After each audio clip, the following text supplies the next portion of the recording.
လီယိုသည်ကြောက်တိုင်ကိုခပ်ဖွက်ဖွက်လေးထိလိုက်ရာချက်ချင်းပင်နှဆိုင်သောလက်ဝါးရတစ်ခုထင်ကြံရစ်ခဲ့သည်သူသည်ကြောက်လေကားထင်များပေါ်သို့လှမ်းတက်လိုက်သောခါတွင်လည်းထိုနေရာ၌နှဆိုင်သောခြေရာများပေါ်လာခဲ့သည်သို့တော်လည်းလီယိုသည်မိမိကိုယ်တိုင်မိမြအထိအစွမ်းထက်နေသည်ကိုလုံးဝမသိရှိခဲ့ပေ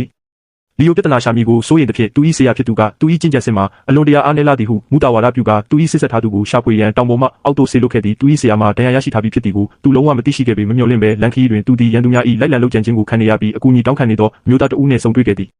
မိမိ၏အစွမ်းကိုမိမိကိုယ်တိုင်မသိရှိသဖြင့်လီယိုသည်ထိတ်လန့်ကြောက်ချကာထွက်ပြေးခဲ့ပြီးမိသည့်အရေးရောင်များမချမ်းပဲပျောက်ကွယ်သွားခဲ့သည်ထိုမျိုးသားကိုအိမ်သို့ဘေးကင်းလုံခြုံစွာလိုက်ပါပို့ဆောင်ပေးပြီးနောက်လီယိုကမိမိသည်တောင်ပေါ်မှသူ၏စစ်ဆက်ထားသူကိုရှာဖွေရန်ဆင်းလာခဲ့ခြင်းဖြစ်ကြောင်းပြောကြားခဲ့သည်ထိုအခါမှသာထိုမျိုးသားသည်လီယိုမှာမိမိ၏အနာဂတ်သမက်ဖြစ်ကြောင်းသဘောပေါက်သွားခဲ့သည်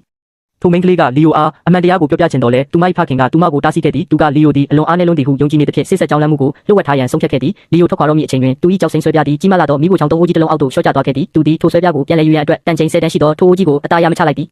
ထိုမြင်ကွင်းကြောင့်မိန်းကလေးမှာလုံးဝဆော့မင်တက်သွားခဲ့သည်သူမသည်မိမိဖခင်အားပြောပြရန်ပြင်ဆင်နေစဉ်မှာပင်ရုတ်တရက်တပည့်တဦးကအလျင်အမြန်ပြေးဝင်လာပြီးတိုင်ဘက်ကိုခံပညာသင်တန်းကျောင်းမှတိုက်ခိုက်စဉ်ခေါ်ရန်ရောက်ရှိလာကြောင်းဖြစ်မှာအသေးလဲရှင်ပြန်ရမည်ပွဲဖြစ်ကြောင်းကြေညာထားပြီးထိုသင်တန်းကျောင်းကိုအမြင့်ပြတ်ချေမှုပြည့်ရန်တစ္ဆာဆိုထားကြောင်းလာရောက်သတင်းပို့ခဲ့သည်စီနီယာတပည့်ကြီးကရှေ့သို့လမ်းထွက်လာပြီးပထမဦးဆုံးဝင်ရောက်တိုက်ခိုက်ရန်ကိုယ်တိုင်ဆန္ဒပြုခဲ့သည်သူသည်အခြားတစ်ဖက်နှင့်တိတ်တဆိတ်ပူးပေါင်းကြံစည်ထားပြီးဖြစ်သည်ကိုမိသူများမသိရှိခဲ့ကြပေသူတို့ကသူ့အားသင်တန်းကျောင်းကိုထိန်းချုပ်ခွင့်ပေးမည်ဟုကတိပြုထားခဲ့ကြသည်